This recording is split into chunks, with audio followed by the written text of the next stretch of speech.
Ang pangalan ko po ay Rodolfo.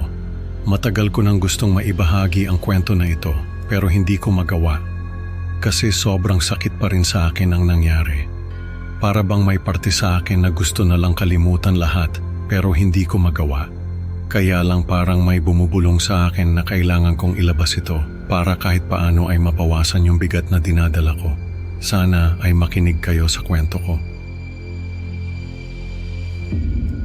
Nung bata pa ako, masaya pa yung pamilya namin. Kumpleto kami.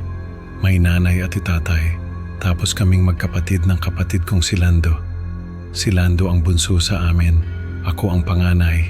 Magkasunod lang kami ng edad, kaya parang kambal na rin kami.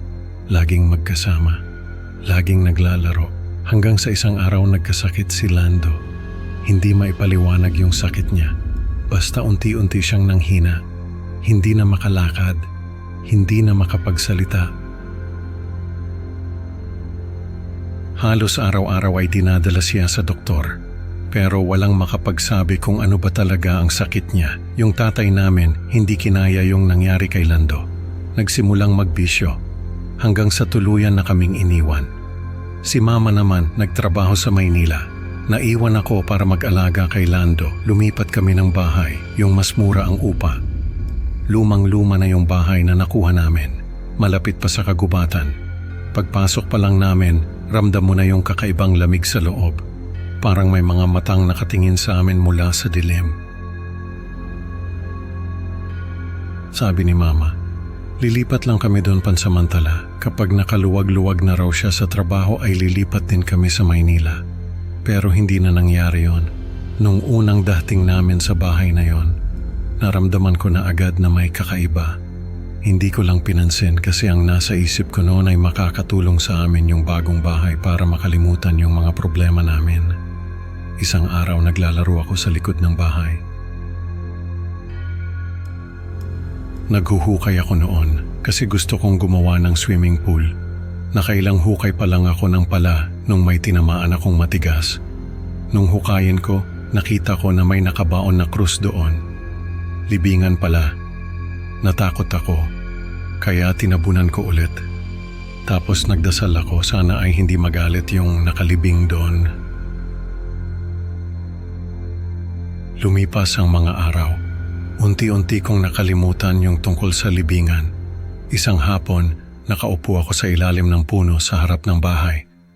Si Lando naman, nakaupo sa wheelchair niya.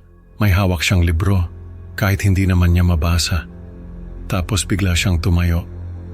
Hindi ako nakagalaw kasi nagulat ako. Ang tagal ng panahon na hindi nakalakad si Lando.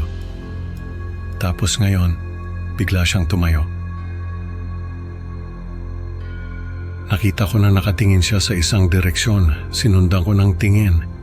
Wala naman akong nakita. Tapos bigla siyang tumakbo papunta sa puno. Umakyat siya sa puno. Habang ako, nakatayo lang doon, hindi makapaniwala sa nakikita ko. Pagkatapos ay narinig ko yung sigaw niya, "Kuya! Kuya! Kuya!"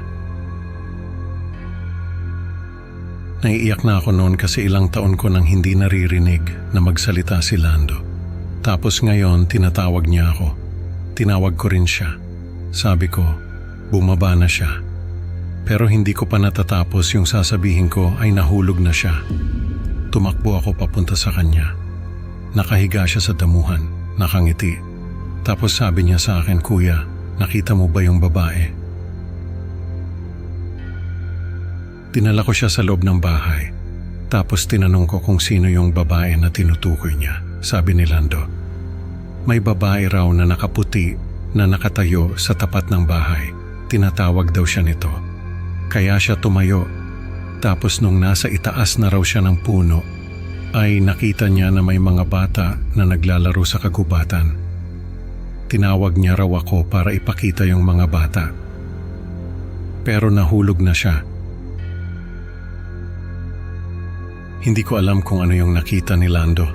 Pero simula nung araw na yon ay parang bumalik yung dati niyang sigla. Nakakapagsalita na siya. Nakakalakad. Pero hindi pa rin siya yung dating Lando. Para bang may ibang nagmamando sa kanya. Lalo na pag sinasabi niyang may nakikita siyang babae. Isang gabi narinig ko na umiiyak si Lando. Tumayo ako at hinanap siya. Nakita ko na nakahiga siya sa damuhan, patay. May nakatayo sa tabi niya, babae na nakaputi. Umiiyak din siya pero yung iyak niya parang nagmumula sa ilalim ng lupa, malamig at nakakatakot. Tapos nakita ko na may hawak siyang krus, katulad nung nahukay ko na krus sa likod ng bahay. Parang siya yung nakalibing doon, nagbabantay at nagdadalamhati. Tumakbo ako pabalik sa bahay. Nanginginig sa takot, hindi ko na nakuha yung katawan ni Lando. Hindi na ako nakabalik sa bahay na yon. Hanggang ngayon ay mag-isa ako sa malayong lugar. Pero kahit saan ako magpunta, ay naririnig ko pa rin yung iyak ng babaeng nakaputi. Parang hindi siya mawawala. Laging sumusunod. Laging nagpapaalala ng mga alaala na gusto ko nang kalimutan.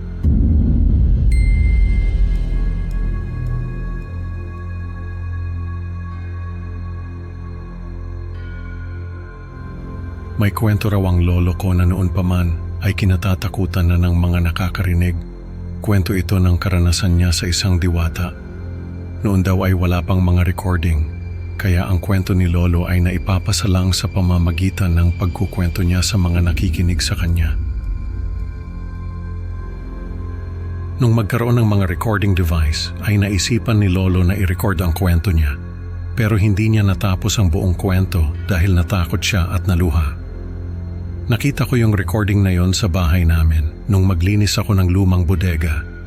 Sabi ni mama ay pwede ko raw kunin yung mga gamit doon na gusto ko, kaya kinuha ko yung recording. Nung mapakinggan ko ay naisip ko na baka magustuhan nyo rin marinig ang kwento ni lolo. Medyo mahaba ito pero interesting naman. Ang sabi ni lolo ay noong kabataan niya ay isa siyang mandirigma. Panahon ng digmaan noon at ang mga kalalakihan sa lugar nila ay kinukuha para maging sundalo. Isa si lolo sa mga napili. Sabi ni lolo, sa una raw ay natutuwa pa siya dahil makakapaglingkod siya sa bayan. Pero nung maranasan niya ang hirap ng digmaan, ay nagbago ang isip niya. Ilang beses daw na muntik mamatay si lolo sa labanan. Pero ang pinakamalala ay yung napadpad sila sa isang lugar na napinsala na ng labanan. Halos wala na raw tao doon at wasak na wasak ang mga bahay. Pati yung mga puno ay naputol na. Sabi ni lolo ay nakakalungkot daw tignan yung lugar na yon dahil parang pinasabugan ng bomba. Pero kahit ganoon ay may mga kalaban pa rin na nagtatago doon. Kaya kailangan nilang maging maingat. Isang araw ay may nakita silang babae na nakaupo sa gitna ng isang clearing. Maganda raw yung babae at napakaputi. Nung lapitan nila ay hindi ito natakot o tumakbo. Nakangiti lang ito sa kanila. Nung tanungin nila kung ano ang ginagawa nito, roon ay sinabi ng babae na isa siyang diwata. Nagtawanan sila dahil hindi sila makapaniwala. Akala nila joke lang. Pero sabi ni lolo, habang tumatagal naniwala na rin sila dahil sa kakaibang aura ng babae. Parang may kakaibang lakas na hinahatak sila para maniwala. Parang may liwanag daw na bumabalot sa babae at napakabango nito. Sabi raw ng diwata ay nalulungkot siya dahil sa pagkasira ng kagubatan. Pero naiintindihan niya dahil sa digmaan. Dahil daw doon ay nag-alok ng tulong ang diwata sa grupo nila lolo. Binigyan sila ng proteksyon ng diwata. Basta, hindi sila ang unang mananakit sa mga kalaban. Ilang araw daw na walang nangyaring barilan sa lugar na yon. Nakakapagpahinga sila ng maayos dahil alam nilang walang kalaban na susugod sa kanila. Kapag nagugutom sila, ay may mga prutas na nahuhulog mula sa mga punong kahoy. Kapag nauuhaw naman sila ay may mga sanga na bumababa para bigyan sila ng tubig. Sabi raw ng diwata ay huling beses na niyang gagawin yon dahil sa oras na matapos ang digmaan ay babalik na sa dati ang kagubatan at mamumuhay ulit siya ng tahimik. Pinagbilinan sila ng diwata na huwag na nilang sisirain ang kagubatan dahil magagalit ito. Pagkatapos ng digmaan ay bumalik na sila lolo sa lugar nila. Lumipas ang ilang taon at habang unti-unting bumabalik sa normal ang buhay, biglang nagkaroon ng logging operation sa lugar na yon. Pero dahil sa pera, kahit na alam nilang mali, parang napilitan silang kalimutan ang babala ng diwata. Alam ni lolo na mali pero parang wala na siyang choice noon. Nung panahon na yon ay medyo hirap sila lolo sa pera. Kaya kahit alam nilang may babala ang diwata ay nagtrabaho pa rin sila sa logging operation. Sabi ni lolo ay ilang taon din silang nagputol ng mga puno sa lugar na yon. Nung maubos na yung mga puno, ay nagkaroon ng pagbaha sa lugar nila lolo. Doon lang nila naalala yung babala ng diwata. Pero huli na dahil wasak na yung kagubatan. Ilang taon din na nagdusa sila lolo sa pagbaha. Pero nung magkaroon ulit ng mga puno sa kagubatan ay nawala na rin yung pagbaha. Nung akala nila ay tapos na ang parusa ng diwata ay may mga sundalo na naman ang nagcamp sa kagubatan. Nagulat sila lolo dahil bigla na lang daw nagkasakit yung mga sundalo. Isa-isa silang namatay, parang may sumpang bumalot sa kanila. Naalala ni lolo yung babala ng diwata. Nung mag-imbestiga yung mga sundalo ay nalaman nila na may mga puno na pinutol yung mga sundalo para gawing camp. Doon na nagpanik yung mga sundalo. Umalis sila sa kagubatan at nagcamp sa ibang lugar. Pero kahit na lumayo na sila ay nagkasakit pa rin yung mga sundalo na nakapagputol ng mga puno. Nung malaman yun ng mga sundalo ay lalong kumalat ang takot sa kanila. Nung malaman yun ni lolo ay naalala niya yung diwata.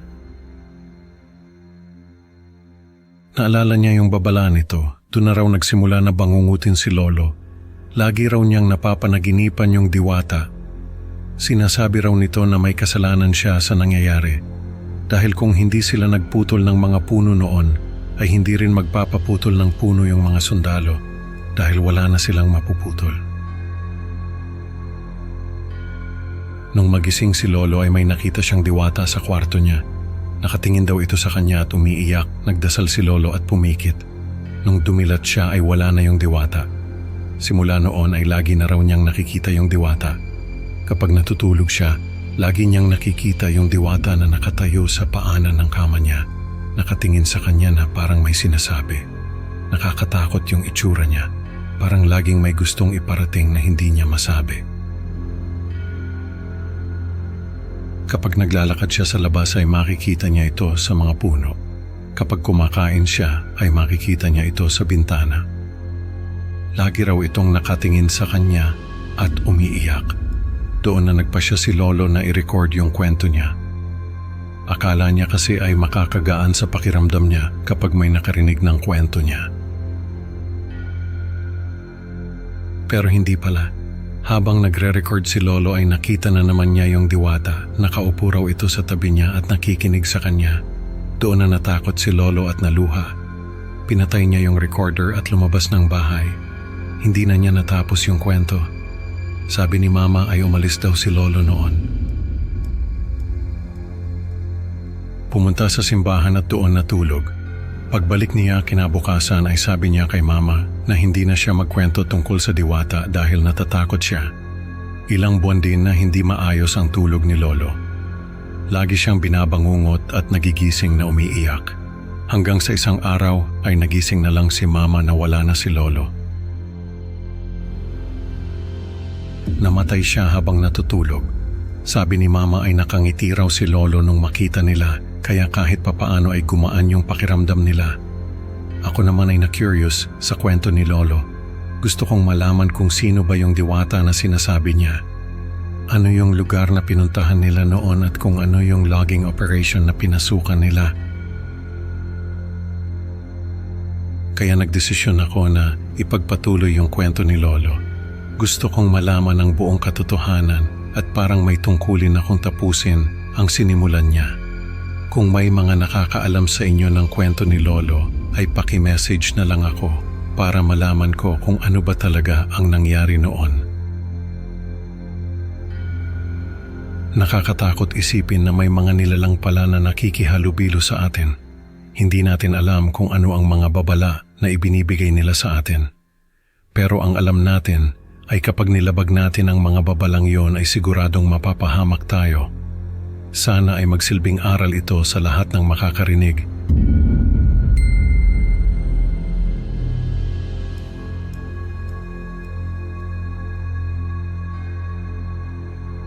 Sana po ay mapili nyo itong kwento ko.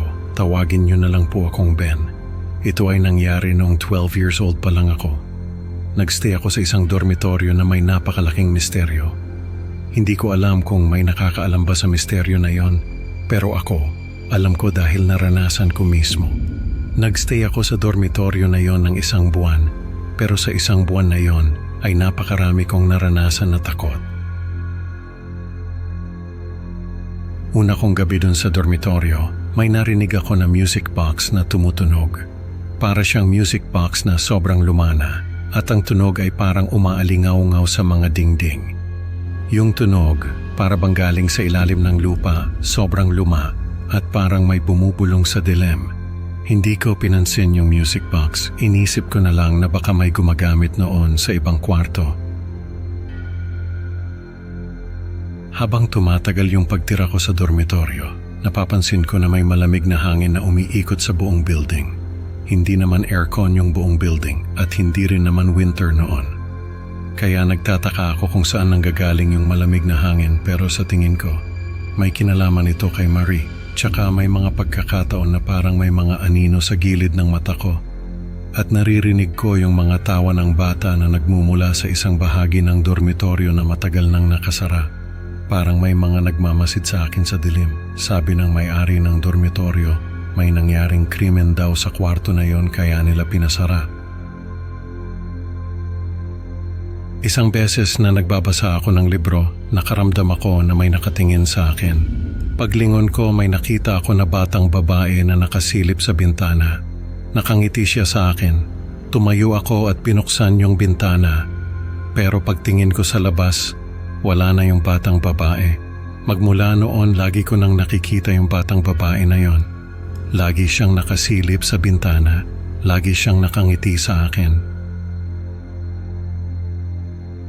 Isang gabi, hindi ko na natiis. Binuksan ko yung bintana at tinanong siya kung bakit niya ako tinititigan. Sabi niya sa akin, gusto niya raw akong tulungan. May mga masasamang espiritu raw doon sa dormitoryo at gusto nilang makuha ang kaluluwa ko. Siya lang daw ang makakapagligtas sa akin. Sabi ko, paano niya ako maliligtas? Sabi niya sa akin, hanapin ko raw yung locket niya na nakabaon sa hardin. Kapag nahanap ko yon, ay ilalayo niya ako sa mga masasamang espiritu. Ang pangalan daw niya ay Marie. Siya raw ang tagapagligtas ko. Hindi ko alam kung bakit naniwala ako sa kanya, siguro kasi parang wala na akong ibang choice at gusto ko lang matapos ang lahat ng takot. Siguro dahil bata pa ako noon at hindi pa ako marunong mag-isip. Kinabukasan, kumuha ako ng pala at nagpunta sa hardin. Naghahanap ako ng locket ni Marie. Habang naghuhukay ako, parang may mga matang nakatingin sa akin mula sa dilim. Hindi ko na lang pinansin kasi gusto ko na lang matapos yung paghuhukay. Sa wakas, nakita ko rin yung locket. Maliit lang siya na bilog. Binuksan ko yung locket at nakita ko yung mukha ni Marie. Nakangiti siya sa picture na yon, pero biglang nagbago yung mukha niya. Para bang natutunaw ang balat at lumilitaw ang isang halimaw na may matatalim na ngipin at itim na mata. Napatapon ko yung locket. Biglang lumitaw si Marie sa harapan ko. Nakakatakot yung itsura niya, katulad siya nung nakita ko sa locket. Sabi niya sa akin, matagal na raw siyang naghahanap ng sisidlan. At sa wakas nahanap na rin niya. Sisidlan? Anong ibig niyang sabihin? Sabi niya, gagamitin niya raw ang katawan ko para makalabas siya sa dormitoryo. Nagtakbuhan ako papasok sa dormitoryo. Sumisigaw ako pero walang nakakarinig sa akin. Nakita ko si Marie na hawak-hawak yung locket niya. Sabi niya sa akin, hindi ko raw siya matatakasan dahil siya ang tagapagligtas ko. Hindi ko alam kung paano ko nagawa, pero nagawa kong makalapit sa kanya at agawin yung locket niya. Binuksan ko yung locket at nakita ko na naman yung itsura niyang nakakatakot. Sabi ko sa kanya, Hindi mo ako makukuha dahil hindi ka tagapagligtas. Isa kang sinungaling. Sinara ko yung locket at bigla na lang siyang nawala. Nawala rin yung malamig na hangin na umiikot sa buong building. Parang kasama ng pagkawala ni Marie ang lahat ng kababalaghan. Nawala yung mga tawa ng bata at yung music box. Doon ko lang napagtanto na si Marie pala ang may kagagawa ng lahat. Siya yung dahilan ng mga naririnig kong tawa ng bata at music box. Siya rin yung dahilan ng malamig na hangin. Hindi ko alam kung ano talaga ang nangyari kay Marie at kung bakit siya naging ganon. Isa lang ang alam ko, may malalim na lihim ang dormitoryo na yon na hindi alam ng ibang tao. Pagkatapos ng insidente na yon, umalis na ako sa dormitoryo at hindi na ako bumalik. Pero hanggang ngayon, kahit saan ako magpunta, parang laging may malamig na hangin sa batok ko at naririnig ko pa rin yung mga tawa ni Marie. Parang hindi siya tuluyang nawala.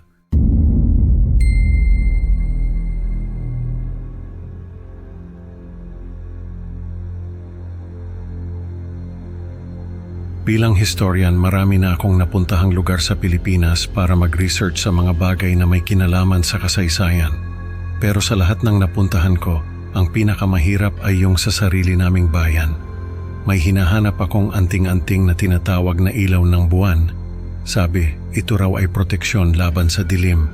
Naisip ko kasi, baka ito na ang sagot sa mga kwento ng mga nawawalang tao sa bayan namin. Nagising ako isang gabi ng pawisan at hingal na hingal. Grabe, parang totoo yung panaginip. Parang may bigat sa dibdib ko na hindi ko may paliwanag. Napanaginipan ko yung lola ko na matagal nang patay. Sabi niya sa panaginip ko, may isang nilalang daw na nagtatago sa lumang bahay namin. Ang mga mata raw noon ay parang baga, naglalakad ng paurong at hindi pwedeng tingnan ng diretso sa mata. Sabi pa ni lola, huwag daw akong matatakot dahil alam ko raw ang gagawin. Matagal nang walang nakatira sa lumang bahay namin. Marami nang lumipas mula nang mamatay si lola. Isa sa mga kwento na narinig ko ay may isang nilalang daw na nagtatago sa bahay na iyon. Marami na raw ang nawawala dahil sa nilalang na iyon. Kaya nga raw, walang gustong pumasok doon. Nung makarating ako sa bayan namin, napansin ko na parang may malamig na hangin na umiikot sa paligid. May naamoy din ako na hindi maganda. Parang amoy ng nabubulok na hayop. Naisip ko tuloy yung panaginip ko. Ano kaya yung nilalang na tinutukoy ni lola? At bakit ako ang pinagsasabihan niya? Sa mga oras na yon ay hindi ko naintindihan ang ibig niyang sabihin. Nung makapasok ako sa lumang bahay namin, ramdam ko agad yung bigat ng hangin. Parang may mga matang nakatingin sa akin mula sa dilim. Saka ko palang sinimulan maghanap. Ayon sa mga dokumento na nakuha ko, yung ilaw ng buwan ay nakatago sa isang maliit na kahon na may simbolo ng buwan. Nung makita ko yung kahon, napangiti ako. Sabi ko sa sarili ko, ang dali naman pala nitong hanapin. Pero narinig ko yung ungol, parang aso na gutom na gutom. Doon ko naalala yung panaginip ni lola. Pinasag ng ungol na yun ang ilusyon ko na madali kong makukuha yung anting-anting. Nagsimula yung laro. Nakalock yung pinto. Kailangan kong makalabas sa bawat silid na may mga simbolo na kailangan kong intindihin para mabuksan ang susunod na pinto. Nung makarating ako sa attic, narinig ko na naman yung ungol at doon ko nakita yung nilalang na sinasabi ni lola. Naglalakad ng paurong yung nilalang. Ang mga mata niya ay nag-aapoy. Hindi ko siya tinignan sa mata. Sa halip, tinutok ko sa kanya yung anting-anting na nakuha ko. Nagningning yun sa presensya ng nilalang. Sumugod siya sa akin pero tinutok ko lang sa kanya yung anting-anting. Nagtagal ng ilang minuto yung labanan namin. Sa isip ko, kailangan kong gamitin yung anting-anting para mapagod siya. Alam ko na napapagod na siya. Kaya naman sinamantala ko na yung pagkakataon. Tumakbo ako sa bintana at binuksan yun. Sa ilalim ng liwanag ng buwan ay nakita ko ang anyo ng nilalang. Isa siyang nakakatakot na anino na sa liwanag ng buwan ay nawalan ng kapangyarihan. Sa huli, nakalabas ako ng bahay sa pagsikat ng araw. Pero alam ko na may mga matang nagmamasid sa akin. Parang sinasabi ng hangin na hindi pa tapos ang laban, na marami pang panganib na nagtatago. At ang alingaw-ngaw ng nilalang ay naririnig ko pa rin sa aking isipan. Paulit-ulit akong binisita ni Lola sa panaginip ko. Paulit-ulit niya akong binigyan ng babala sa nilalang na nagtatago sa lumang bahay namin. Paulit-ulit din niyang sinabi sa akin na alam ko ang gagawin. Sa huli nagtagumpay naman ako laban sa nilalang na iyon, pero alam ko na hindi yon ang katapusan. Maraming anting-anting sa bayan namin. Ang ilaw ng buwan ay isa lamang sa mga ito. Ang ibig sabihin noon ay marami pang nagtatagong panganib sa bayan namin at hindi malayong bumalik ang nilalang na iyon.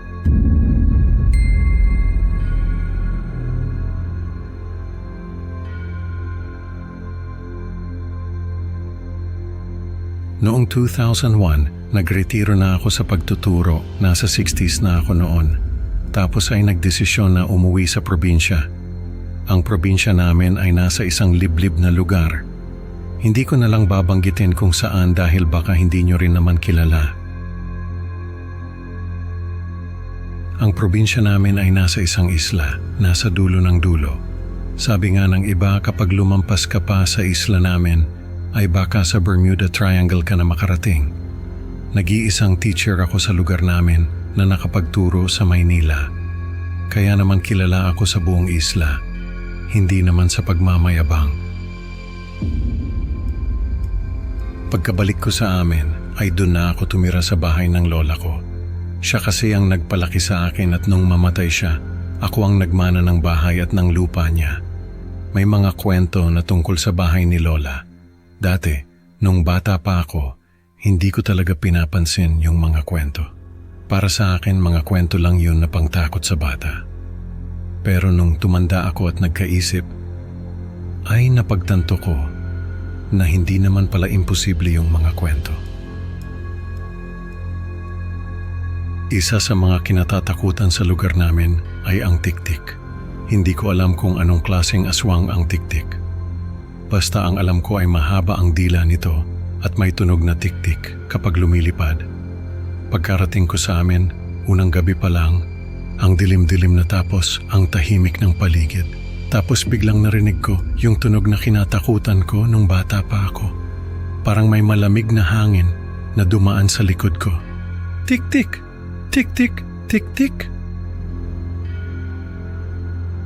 Nanginginig ako sa takot noon, pero pagkatapos ng ilang minuto ay nawala rin yung tunog. Kinabukasan ay kinausap ako ng komadrona ng barangay, si Aling Lita.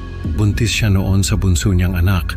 Sabi niya sa akin na mag-ingat daw ako dahil may mga tiktik na naman daw na gumagala sa barangay namin. Kaya raw naglalaglagan ang mga buntis sa amin ay dahil sa mga tiktik na kumakain sa mga sanggol. Bilang komadrona ay alam niya na malusog ang mga sanggol sa sinapupunan ng mga ina na pinupuntahan niya. Pero dahil sa mga tiktik ay nagiging premature ang mga ito. Ang doktor naman ng barangay ay hindi naniniwala sa kanya. May mga scientific explanation daw sa mga nangyayaring pagkalaglag ng mga sanggol. Pero si Aling Lita ay naninindigan sa kanyang paniniwala. Habang naglilinis ako sa bahay ni Lola, ay may nakita akong diary niya. Doon ko nalaman ang mga hindi ko alam tungkol sa pamilya namin. Ayon sa diary ni Lola ay ilang tiktik na ang napatay ng pamilya namin.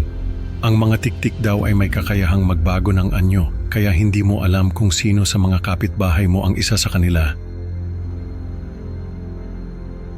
Ang mga tiktik daw ang dahilan kung bakit hindi nagkakaanak si Lola. Lagi raw siyang nalalaglagan, pero dahil sa isang albularyo, nakakuha siya ng amulet na nagprotekta sa kanya at sa buong pamilya namin. Sabi ni Lola, yun lang daw ang nag-iisang bagay na pumipigil sa mga tiktik na makalapit sa amin. Kaya pala hindi ako natatakot noon sa mga tiktik dahil hindi naman nila ako maano. Pero nung malaman ko ang tungkol sa amulet, ay doon ko lang na-realize na wala na pala sa akin yung amulet. Nung nag-aral kasi ako sa Maynila, ay iniwan ko yun kay Lola. Sa diary niya ay sinabi niya na nasa ilalim ng kama niya yung amulet. Isang gabi habang nagbabasa ako ng diary ni Lola, ay may nakita akong anino na gumagapang sa dingding. Pagtingin ko sa bintana ay may nakita akong malaking ibon na may mahaba at matulis na dila. Doon ko napatunayan na totoo ang mga kwento tungkol sa tiktik. Kinaumagahan ay kinausap ko yung isa sa mga matandang mangingisda sa amin. Si Tatang Pilo. Sabi niya sa akin, noong kabataan daw niya ay walang tiktik na nakakalapit sa barangay namin dahil sa amulet na hawak ng pamilya namin, pero nung mawala yung amulet ay nagsulputan na ang mga tiktik. Doon ko naisip na hanapin yung amulet at protektahan ang bahay namin at pati na rin ang buong barangay. Nung gabing yon ay naghintay ako sa pagbalik ng tiktik na nakita ko. May dala akong asin at bawang. Ayon kasi sa mga nabasa ko sa diary ni Lola, ay takot sa mga yon ang mga tiktik. Nung marinig ko yung tiktik na tunog ay tumayo ako at lumabas sa bahay. Nakita ko yung tiktik na nakadapo sa bubong. Sinabuyan ko siya ng asin at bawang. Sumigaw siya at lumipad palayo. Pero bago pa siya makalayo, nakita ko na si Aling Lita ang nasa dulo ng dila niya, parang manika na walang buhay. Nakakakilabot talaga lalo na nung makita ko yung mga mata niya na nakapikit na parang natutulog. Nung mga oras na yon ay alam ko na patay na si Aling Lita. Nung sumunod na gabi ay bumalik yung tiktik, pero hindi na ako natakot sa kanya. Nung lumipad siya papunta sa akin ay hinarap ko siya. Sinabuyan ko siya ng asin at bawang. Nagsisigaw siya at nagmura, pero hindi ko siya tinigilan. Nagdasal ako ng Ama Namin at Hail Mary. Habang sinasabuyan siya ng asin at bawang, nagbago siya ng anyo at naging tao. Pero hindi siya makalapit sa akin dahil sa mga dasal ko. Nagmakaawa siya na tigilan ko na raw siya, pero hindi ko siya tinigilan. Hanggang sa bumagsak siya sa sahig at nagkikisay. Nung mga oras na yon ay naawa na ako sa kanya. Pero hindi ko pa rin siya tinigilan. Hanggang sa mamatay siya at maging abo.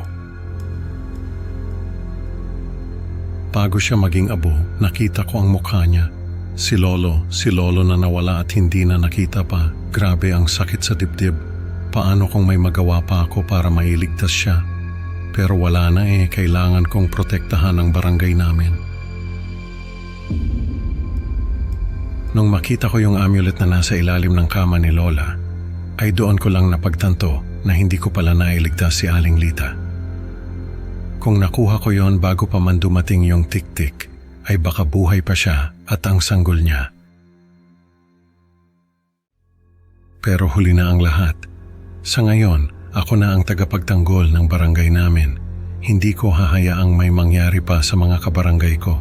Marami na akong napatay na tiktik at hindi ako titigil hanggat hindi sila nawawala. Pagtanda ko, may papalit din sa akin. Hindi ko alam kung sino pero alam kong may magtatanggol sa barangay namin. Tulad ng ginawa ni Lola, ipapasa ko rin ang kaalaman at tapang sa susunod na henerasyon. Sa ngayon ay patuloy pa rin ako sa pagbabantay. At tulad ng ginawa ni Lola, ay isinusulat ko rin sa journal ang lahat ng karanasan ko sa mga tiktik.